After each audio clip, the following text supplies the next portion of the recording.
Hello guys, welcome to Shankar's channel. Today we are going to talk about how you can set up AWS transfer family for EFS. Last time we talked about how we did the setup, how we can do the setup for S3 bucket, but I have got some demands that I should upload the demonstration of how you can do it using EFS.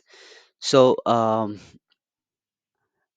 considering those use case where you have the client requirement, they'd like to have the EFS in place instead of S3 bucket, and they would like to have it shared all over the EC2 machines in AWS. So you have the opportunity here to utilize those services and set it up based on the client requirements. So I have marked it, I have opened these tabs in a sequence of how what all it requires. So we will first create a file system, right? And I will keep it as is, the default VPC, but I will do some customization here.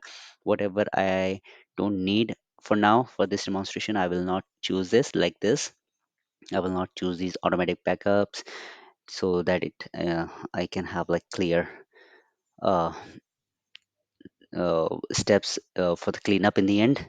So I will not enable the encryption, but make sure you I will choose the recommended setting here, busting, but make sure you choose the right set of configuration, because you might be doing it in on an enterprise level where a client might require some security and encryption in place. So you need to be more cautious there. So I will choose next. Let's see what it says. It is asking me to recheck the security groups. I'll choose it by default. And one more thing I would like to show you later on. I will choose this. For now, I will not choose any system policy.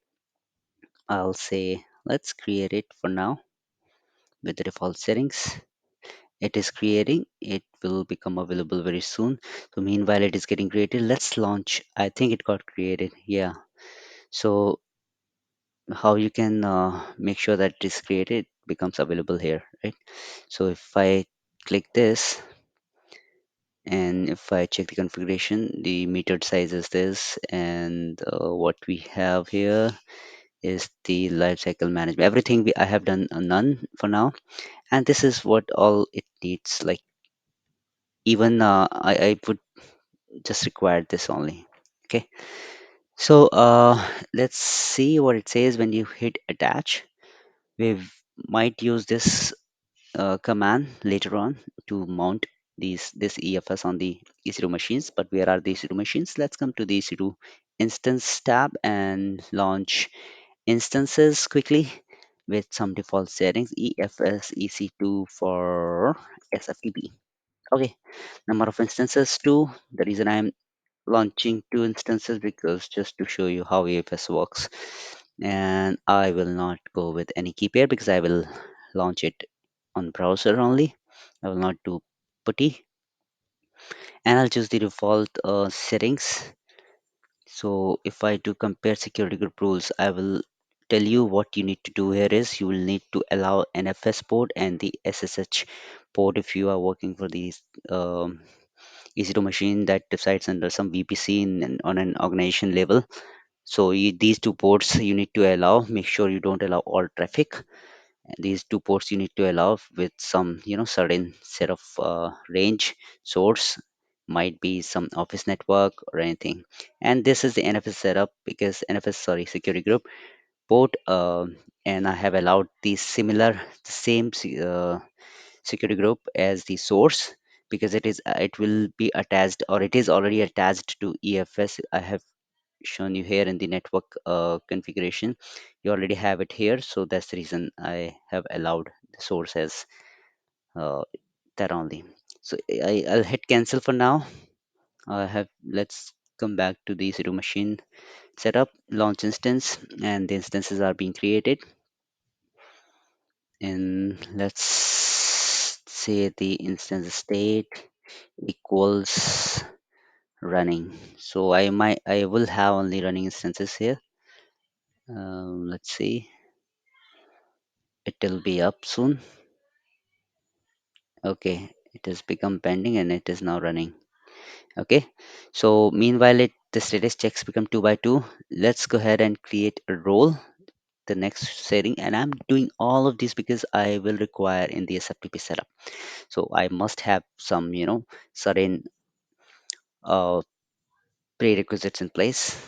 Okay, AWS service is the transfer service for SFTP, right? We choose transfer, click next. I will not choose this. I will create inline policy later on. So I'll go with default EFS role for SFTP. Okay, and I'll hit create role, and the role is created, view role. And now here I will create the inline policy. Inline policy is nothing but the policy to allow write and mount EFS. So I have it here in the document. You can like pause and try to, because it's a short policy, I might not be able to share, but you can pause this. So what I'll do, I'll just replace the file system ID here with the actual ID. I'm sorry, with the actual ID. And what is the actual ID is here? The actual ID is the EFS ID, which is right here on top. Okay, create policy, come back here, paste it, and then hit save. Next, asking me for policy name. I'll choose the policy again as a EFS policy for SFTP, and this is what it is doing here. Right? It is allowing you to read and write, and it has mount as well. So if I click plus sign, it will show you the policy, what it is doing. It is providing you the root access, mount, right? Okay, cool. So this will be attached to why I've chosen root access here. You can choose the user file system access as well, but root access is something that I will use here with some users and group IDs. I will let you know what I am trying to do, and I will change the ownership in the instances as well, on the instances as well. Okay. So now what I'm going to do is I am going to launch these instances, connect these instances. I mean, so let's connect them like this, and let's connect the second one. Connect, and I will do this. Okay, I have connected both of them, and come back to some commands I will run, and those commands are nothing but to set up or to have some basic installations to allow SFTP mount. I'm sorry, EFS mount. I will choose run on both of them, and here we go. Run. I have run both. That's great. Let's run another command. We will create mkfs. Mkdir means we'll create the directory with the name of EFS. Enter. We'll do the same here. Enter. Come back to the next command, and I will replace this FS ID with the actual ID, and I will paste this. And EFS slash is the mount point, right? EFS mount point. So for a mount point, we have already created EFS, so I have chosen EFS. Rest is the command. I will say copy. Oh my God. I will just a second. I will say choose, paste here. and I have pasted it. I will do the same here. I have done. Now I will create a new directory called transfer fem. So I will say transfer fem, enter, and I will do the same here. Transfer fem, enter. Why? Because whatever we are doing here, it is already mounted, right? So you already mounted this EFS. So whatever you have created here, that will reflect here, and that's the purpose of EFS. And but what is the purpose of SFTP? That's let's go ahead and look into this. That's very interesting. So stay tuned with the next steps. So I have done this, but I have I haven't done this. So that will change the ownership. That will allow us to execute the commands. So I will choose the group ID here,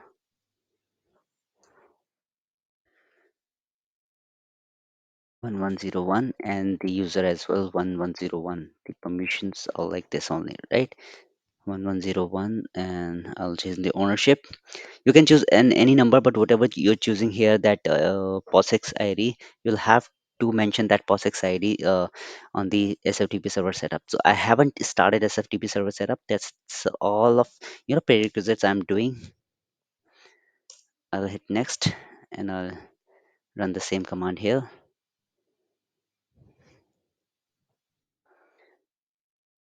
1101. Right now, coming to the major thing, I will close this. Okay, so what we have done is we have created SFTP, I'm sorry, EFS. We have created EC2 instances. We have done all of these settings.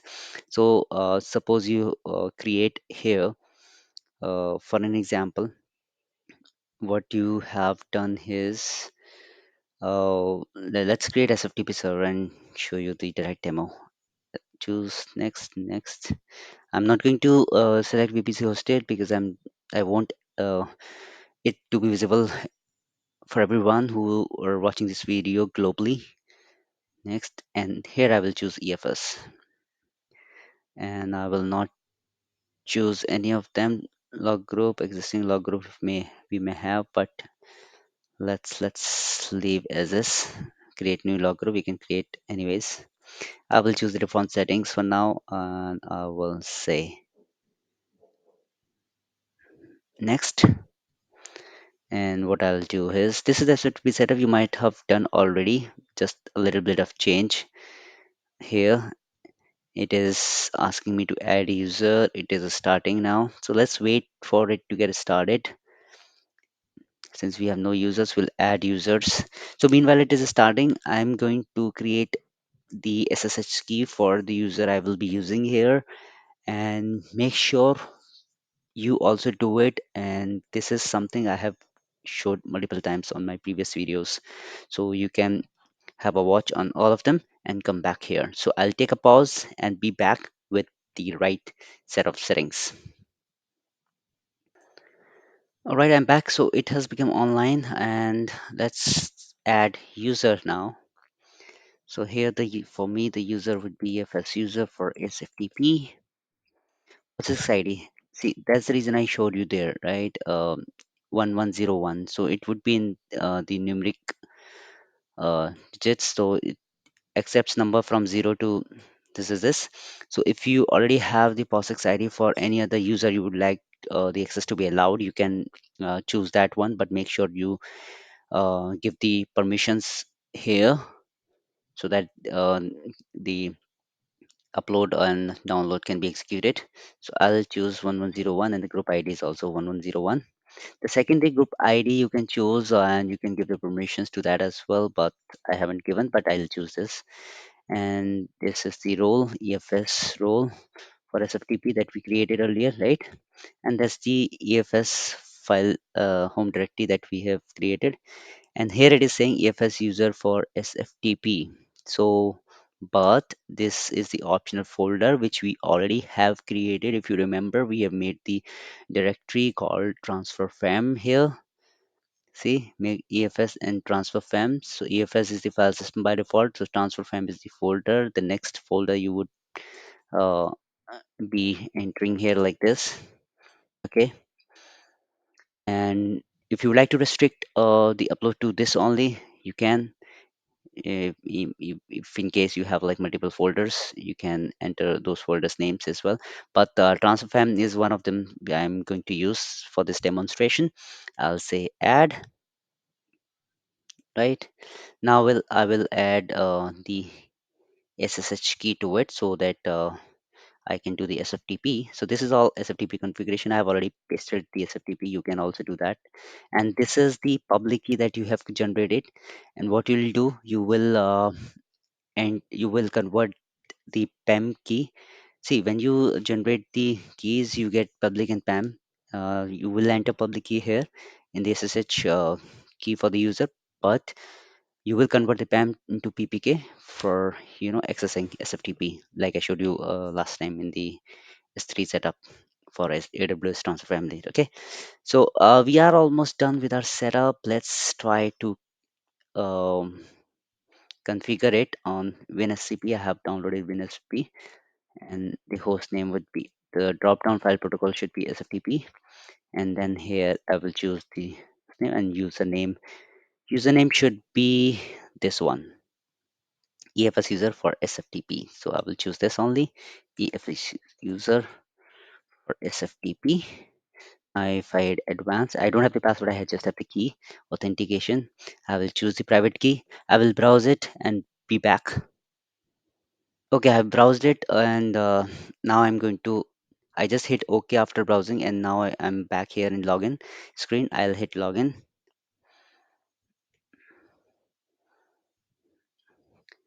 So it's trying to authenticate.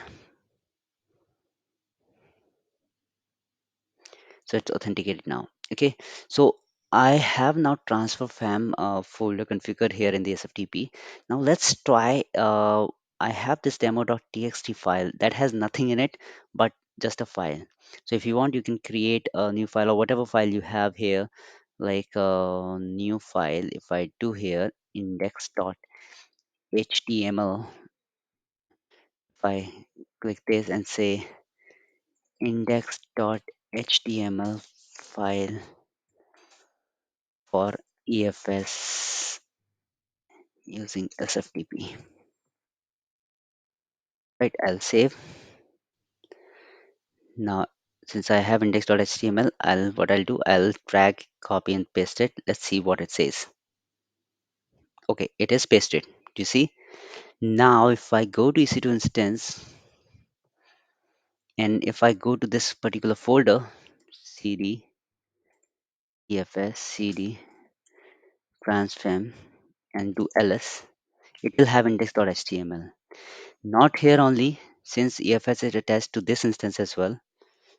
I did not do anything. I just used the SFTP to upload the data to this folder. But since this is attached to multiple EC2 instance, that will by default have this index.html. This is the magic, right? For EFS setup. cd transform ls. See, even if I check the content of it, cat, I'm sorry, cat index.html. See, index HTML file for EFS using SFTP. That's what I have written in the file. If you remember, I created a file and I hit it there, right? So, and if I do the same here, see that has the same. So, if EFS is attached, if the file, if EFS, sorry, EFS file system is mounted on multiple EC2 instances and using the transfer data method as SFTP, using this AWS transfer family, that is the magic that you can set it up, and you can upload mm, huge data, or different data uh, at different point of time, and it will be visible to each and every machine. It will be deployed to each and every machine. And another thing I wanted to tell you is, when you mount this, since I have created in the I have browsed it using the public IP, or y- since it is the like demo account, AWS account. So when you do this mount in your enterprise there, make sure you add the FS tab entry, or you run sudo mount hyphen a, because if system gets rebooted, this mount point will be lost, right? So you'll have to again remount it. So FS tab entry will allow you to automatically add these two, I'm sorry, of automatically add or mount this EFS of or mount point, or like file system, if the system gets rebooted anywhere in under any circumstances, right? So that's the thing that you need to keep in mind. And I think you have enjoyed, and this is all you need to do. And if I'll show you this. If you even remove it from here, delete, okay, it won't have it here, trust me. So if I do ls, see, it's gone. If I do ls, it's gone. So if you have data locally here and you would like to post it to, using to this machine, with the EFS file system using SFTP as a transfer method, uh, SFTP protocol. So you can set it up like this. Again, I hope you enjoyed the video. Thanks for watching.